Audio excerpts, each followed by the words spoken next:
Bonjour à tous, je m'appelle Charlotte Nordine, je suis Canal médiumnique et j'aimerais aujourd'hui vous parler de l'amour.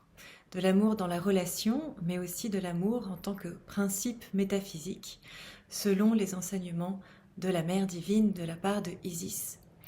Elle vient nous expliquer que l'amour est un principe qui est exprimé chez l'être humain dans son cœur, qui vient ressentir dans toutes les cellules de son corps et par le biais du cœur toute la joie et tout l'amour qu'il peut ressentir dans une relation humaine, une relation de femme à femme, d'homme à femme, de femme à homme, mais aussi évidemment d'homme à homme, pardon, excusez-moi messieurs, dans la relation parentale, dans la relation amicale.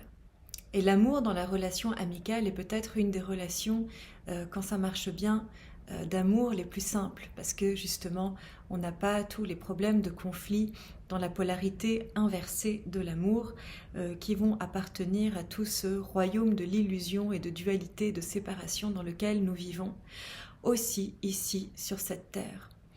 Donc pour commencer par vous expliquer ce qu'est ce principe de l'amour, je vais d'abord entrer en matière dans ce qu'il comporte au niveau métaphysique.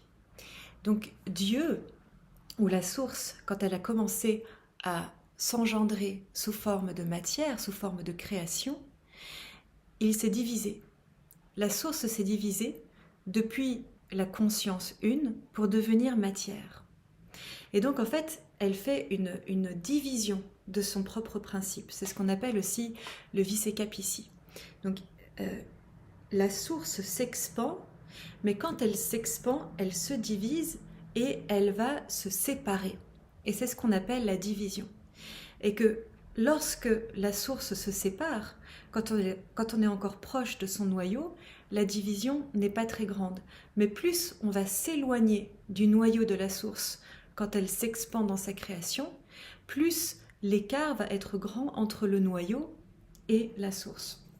J'ai pris ici comme une forme de torus, je ne sais pas si vous la voyez bien.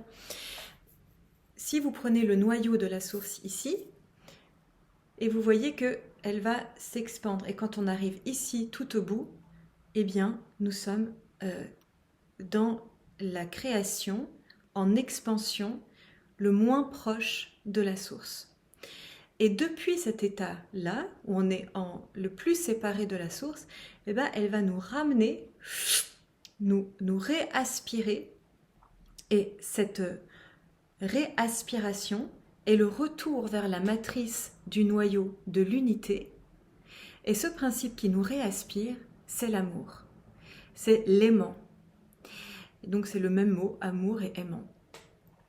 Et donc si vous voulez bien, plus on arrive dans la polarité la plus écartée du noyau, on arrive dans ce qu'on appelle le royaume de la dualité, de la Maya, de la séparation ou de ce qu'on va aussi appeler Satan.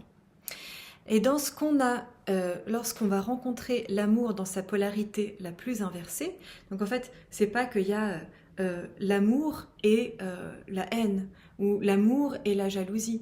En réalité, on est tous sur un même plan. Si on prend ici un crayon, l'amour qui est ici au centre, et puis la haine, en fait, on est sur le même rayon de création, sauf qu'on est dans la haine très éloignée de l'amour. On est arrivé, on pourrait même le mettre comme ça à la verticale et dire, ben là, on est arrivé très bas. Alors que la source, dans son principe d'union et d'unicité dans son amour, est dans une élévation très haute. Et lorsqu'on arrive à aimer depuis cet espace du noyau, ou depuis la dimension de création la plus haute, eh bien, on aime les autres de manière désintéressée. Et on comprend que les autres ne sont pas là pour faire des choses qui vont nous plaire ou pour pouvoir se servir de cet amour, mais pour qu'on puisse ensemble s'élever et pour se redéfinir sous le spectre de l'amour dans une amitié divine et dans cet état de conscience de la source, dans son amour omniscient, omniprésent. Et lorsque nous arrivons dans cet état de dualité et de séparation tout au bout du noyau de la source d'amour, et qu'on a du mal à revenir par l'aspect de l'amour qui nous réaimante vers le noyau de la source, puisque tout ce qu'on veut au fond c'est d'être à nouveau bien et être à nouveau dans l'unicité. On veut revenir à notre source, on veut revenir à notre part divine, à notre part Dieu qui est à son origine amour. Eh bien, on doit demander de l'aide. Parce que une des raisons fondamentales pour laquelle on cherche l'amour, et on va la chercher chez une autre personne ou dans la relation, que ce soit une relation amicale ou dans une relation amoureuse, et qui va parfois aussi devenir des liens de codépendance affective, et bien ce qu'on recherche, c'est de renouer dans le cœur de la source, dans le cœur de Dieu, dans le giron de la mère divine qui nous a un jour créés. On veut pouvoir se ressentir enveloppé, entendu, aimé et choyé. Et évidemment, dans la relation humaine, on peut ressentir cet amour véritable. Si on est face à quelqu'un qui est absolument éveillé et qui peut émaner cet amour-là pour nous. Mais en réalité, la majorité des gens qui vivent ici sur Terre, eh ben, ils sont dans ce cycle de création où ils se font expulser depuis le noyau et puis réaspirer, expulser, réaspirer. Et on est tous majoritairement en tant qu'être humain dans une matière dense, soit à lutter consciemment ou inconsciemment pour essayer de retrouver le noyau de la source. Et bien souvent, ce noyau de la source, on essaye de le retrouver, mais au mauvais endroit. Parce que ce qu'on recherche dans la relation, comme je vous le disais, ce n'est pas forcément l'autre, mais c'est la source. C'est de nouveau revenir dans ce centre d'unité, de communion, de co-création et de réunion amoureuse. Donc l'autre n'est pas là pour remplir des fins égoïstes. Est-ce que c'est véritablement une union où deux êtres sont souverains et ont la possibilité de par elles-mêmes revenir dans ce noyau de la source? Ou est-ce qu'on essaye de se servir de l'autre pour pouvoir revenir dans ce noyau? Et c'est là où ça ne marche pas. C'est là où il y a une mauvaise attente ou une attente qui ne pourra jamais marcher.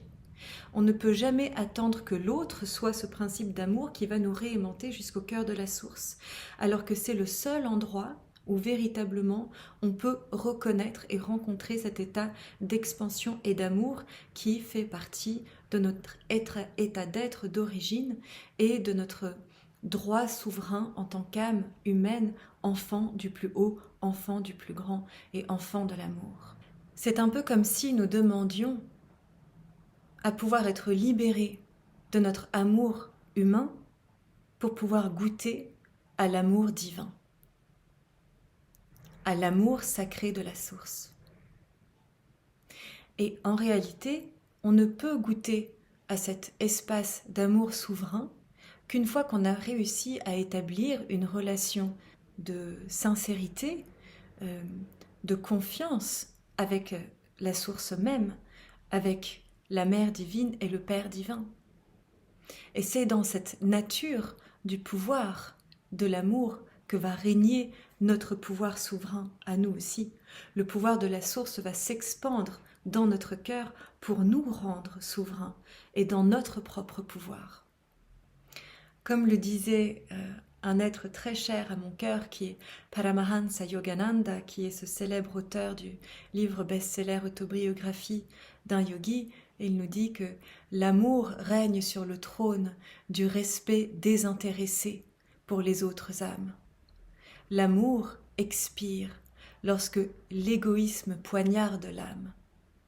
On arrive là encore dans cette notion d'amour désintéressé, où je vois l'autre pour qui il est, dans sa souveraineté divine, qui chemine côte à côte de moi, mais qui a lui-même son propre programme, qui n'est pas là pour assouvir mes besoins, mais que je puisse moi aussi le regarder pour qu'il puisse s'élever à travers mes yeux. Et la même chose est vraie dans l'inverse. Nous sommes en droit de recevoir le regard de l'autre qui nous reconnaît en tant qu'étincelle de la source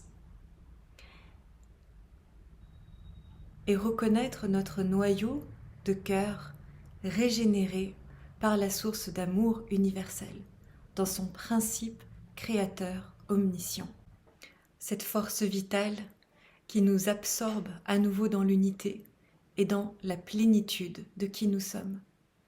Et c'est l'attirance irrésistible que nous cherchons tous dans l'amour humain, mais qui est si souvent obstruée par cette illusion, par cette dualité, par la jalousie, par la haine, par la possessivité, par l'idée que l'autre nous appartient. Et puis finalement, qu'est-ce que nous cherchons quand nous cherchons l'amour ? Nous cherchons à être heureux, à être soutenus. Et je pense que c'est le but d'à peu près toutes les religions que de nous aider à retrouver cet amour, à retrouver cette joie de vivre. Ce ne sont pas à travers les circonstances extérieures que nous trouvons cette plénitude, cette éternité, cet amour éternel et cette constance à travers ce monde d'illusions dans lequel nous vivons, mais que personne ne peut nous rendre malheureux si nous choisissons d'être heureux.